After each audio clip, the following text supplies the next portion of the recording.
নমস্কার বন্ধুরা, welcome to Shampa's kitchen. শম্পার রান্নাঘরে আপনাদের সকলকে স্বাগত জানাই।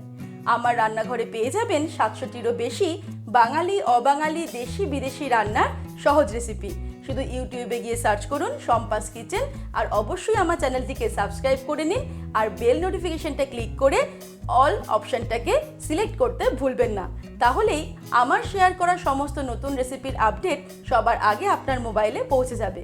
তাহলে চলুন দেখে নিই আজকে আপনাদের জন্য কী রেসিপি নিয়ে এসেছি আর সেটা কত সহজে তৈরি করছি। আজ নিয়ে এসেছি আরও একটা সেরা কেকের রেসিপি, যা আমরা ক্রিসমাসে, জন্মদিন উপলক্ষে বা যে কোনো অনুষ্ঠান সেলিব্রেট করতে বাড়িতে খুব সহজেই তৈরি করে নিতে পারি। এই পিনাট বাটার কেকটা দেখতে যতটা আকর্ষণীয়, স্বাদেও তেমনই দুর্দান্ত। চলুন তাহলে শুরু করি। সবার প্রথমে আমি মিক্সির ছোট জারটা নিয়ে নিয়েছি। এর মধ্যে নিয়ে নেব 1 কাপ পরিমাণে চিনি। এবারে চিনিটাকে মিক্সিতে আমি গুঁড়ো করে নেব। আপনারা চাইলে আইসিং সুগারও ব্যবহার করতে পারেন।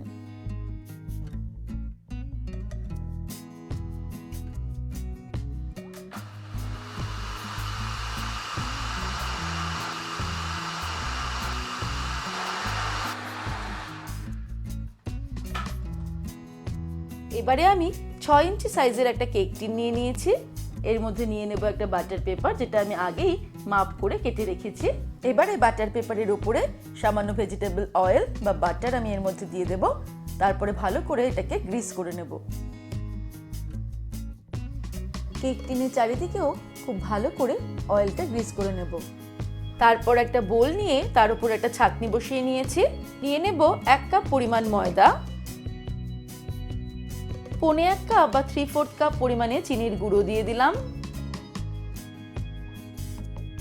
এবারে দিয়ে দিচ্ছি কোকো পাউডার। আমি 2 টেবিলস্পুন কোকো পাউডার অ্যাড করে দিলাম। বেকিং পাউডার দিয়ে দেব 1 টিস্পুন, আর 1/2 টিস্পুন পরিমাণে বেকিং সোডা দিয়ে দিলাম। এবারে সবকিছুকে চেলে নিলেই কেকের ড্রাই ইনগ্রিডিয়েন্টস আমাদের রেডি হয়ে যাবে।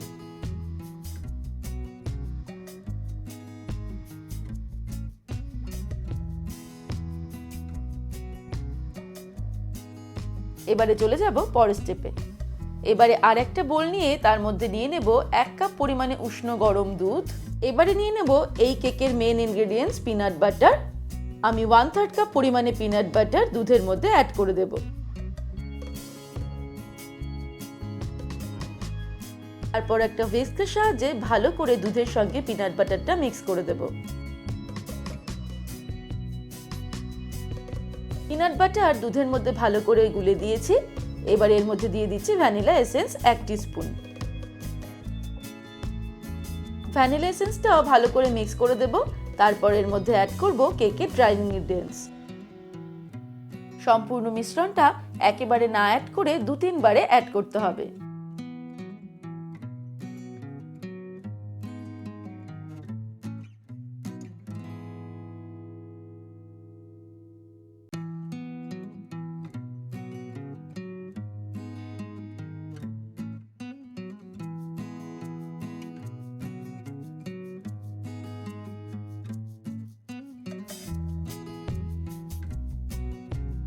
এবারে একটা স্প্যাচুলা নিয়ে নেব। তারপর আরেকটু ভালো করে মিক্স করে নেব। কেক ব্যাটার আমাদের প্রায় রেডি। এবারে ফাইনালি আমি এর মধ্যে অ্যাড করে দেব 1 টিস্পুন ভিনিগার।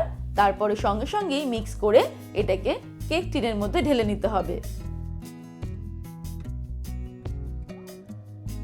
এবারে কেক টিনের মধ্যে আমি কেকের ব্যাটারটাকে ঢেলে দেব। একটা কাঠির সাহায্যে আমি এভাবে এটাকে সমান করে দেব। তারপর কেক টিনটাকে ভালো করে ট্যাপ করে নিতে হবে, যাতে ভেতরে কোনো এয়ার বাবলস না থাকে। এবারে আমি একটা ওটিজিকে 10 মিনিটের জন্য 180 ডিগ্রি সেলসিয়াসে প্রিহিট করে রেখেছি। তার মধ্যে কেক টিনটাকে ঢুকিয়ে দেব।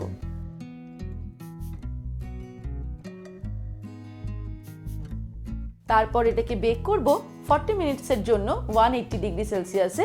তারপর ফিরে আসছি।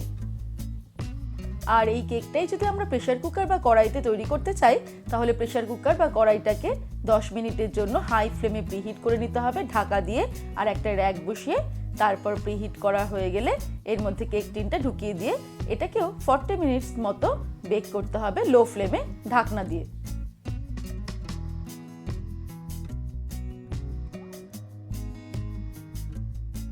কেকটা আমাদের খুব ভালো মতন বেক হয়ে গেছে। এবার এটাকে সামান্য ঠান্ডা হতে দেবো, তারপর ডিমোল্ড করব আর ততক্ষণে 2-1টা স্টেপ সেরে নেব। এবারে আমি সুগার সিরাপ তৈরি করে নেব। সুগার সিরাপ তৈরি করার জন্য একটা প্যানের মধ্যে নিয়ে নেব 1/2 কাপ পরিমাণে জল। এর মধ্যে অ্যাড করে দেব চিনি। আমি 2 টেবিলস্পুন চিনি অ্যাড করে দিলাম 1/2 কাপ জলের জন্য। এবারে হাই ফ্লেমে এটাকে আমি গরম করতে শুরু করব। হাই ফ্লেমে গরম করতে করতে চিনিটা সম্পূর্ণ জলের মধ্যে গুলে গেছে। এবারে আরও 2-3 মিনিট আমি এটাকে হাই ফ্লেমে ফুটিয়ে নেব। 2-3 মিনিট ফুটিয়ে নেওয়ার পর আমি ওভেনটাকে অফ করে দিলাম। আমাদের সুগার সিরাপ একদম রেডি। এবারে কিছুটা পরিমাণে চীনাবাদাম বা পিনাট নিয়ে নিয়েছি, এগুলোকে চপ করে নেব।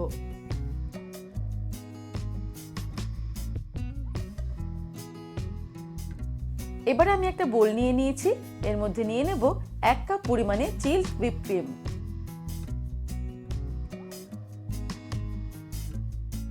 এবারে একটা ইলেকট্রিক বিটার দিয়ে আমি এটাকে বিট করে নেব যতক্ষণ না হুইপ ক্রিমটা ফ্লাফি হয়ে যাচ্ছে। 5 মিনিটসের জন্য হুইপ ক্রিমটাকে বিট করে নেওয়ার পর এর মধ্যে অ্যাড করে দেব পিনাট বাটার। আমি প্রথমে 1/4 কাপ পিনাট বাটার অ্যাড করে দিচ্ছি। হুইপ ক্রিমের সঙ্গে পিনাট বাটারটা ভালো করে মিক্স করে নেব।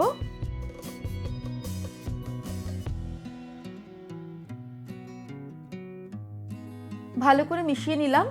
এবারে আবারও 1/4 কাপ পিনাট বাটার এর মধ্যে অ্যাড করব, তারপর আবারও ভালো করে মিশিয়ে নেব।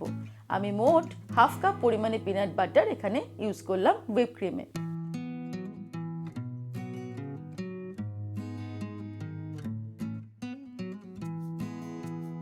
ক্রিম বিটিং করা আমাদের কমপ্লিট হয়ে গেল। এবার আমরা চলে যাব কেক টপিং এর কাজে। কেকটা ঠান্ডা হয়ে গেছে, এবার এটাকে ডিমোল্ড করব। তার জন্য আমি একটা ছুরি নিয়ে নিয়েছি। ছুরি দিয়ে কেক টিনের চারিদিক থেকে কেকটাকে ছাড়িয়ে নিতে হবে। তারপর একটা প্লেট দিয়ে ঢেকে দিলাম, তারপর এইভাবে উল্টে দেব। তারপর এটাকে একটু ট্যাপ করলেই কেকটা খুব সুন্দরভাবে বেরিয়ে আসবে। তারপর খুব সাবধানে বাটার পেপারটা সরিয়ে দেব। এটাকে আমি 2 ভাগ করে অর্থাৎ 2টো স্লাইসে ভাগ করে নেব।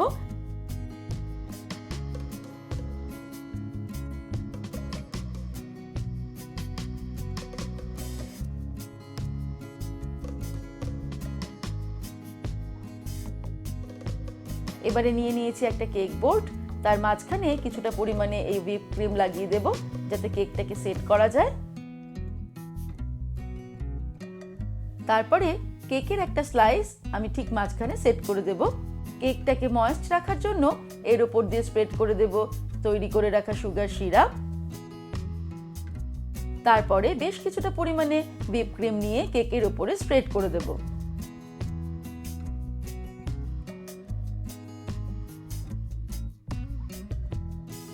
কেকের ওপর দিয়ে ক্রিমের লেয়ার দেওয়ার পরে এর ওপর দিয়ে ছড়িয়ে দেব কুচিয়ে রাখা চিনেবাদাম।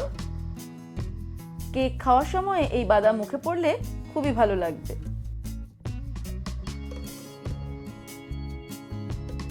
এবারে কেকের বাকি স্লাইসটা আমি এর ওপর দিয়ে বসিয়ে দেব। একইভাবে দিয়ে দেব সুগার সিরাপ।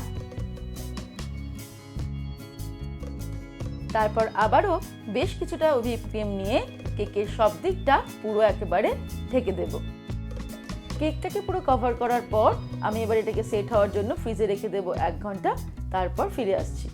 1 ঘন্টা হয়ে গেছে। আমি এবারে কিছু চকলেট স্প্রিঙ্কলস নিয়ে নিয়েছি। এটা দিয়ে কেকটাকে আমি পরিধি বরাবর ডেকোরেট করে দেব।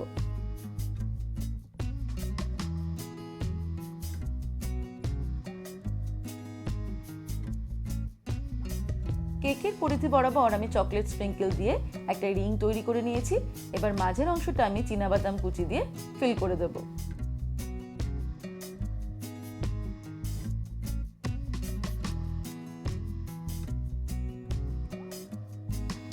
কেকের টপ পোর্শনটা আমি সুন্দর করে ডেকোরেট করে দিয়েছি, তবে সাইডটা এখনো বাকি।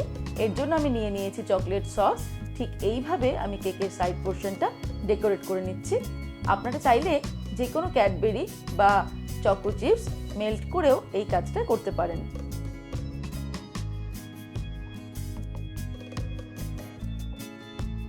তৈরি হয়ে গেল পিনাট বাটার কেক। কেকটা দেখতে যতটা আকর্ষণীয়, স্বাদেও কিন্তু ততটাই অতুলনীয়। এবারে চলুন কেকটা কেটে একবার দেখে নিই কেকের ভেতরটা কেমন তৈরি হলো। তাহলে দর্শক বন্ধুরা, আজকের এই রেসিপি আপনাদের কেমন লাগলো আমাকে ভিডিওর নিচে কমেন্ট সেকশনে কমেন্ট করে জানাবেন। ভালো লাগলে লাইক করার অনুরোধ রইল, আর বন্ধুদের সঙ্গে কিন্তু অবশ্যই শেয়ার করুন। ভালো থাকবেন, সুস্থ থাকবেন। আমি আবার হাজির হব নতুন নতুন রেসিপির সঙ্গে। নমস্কার।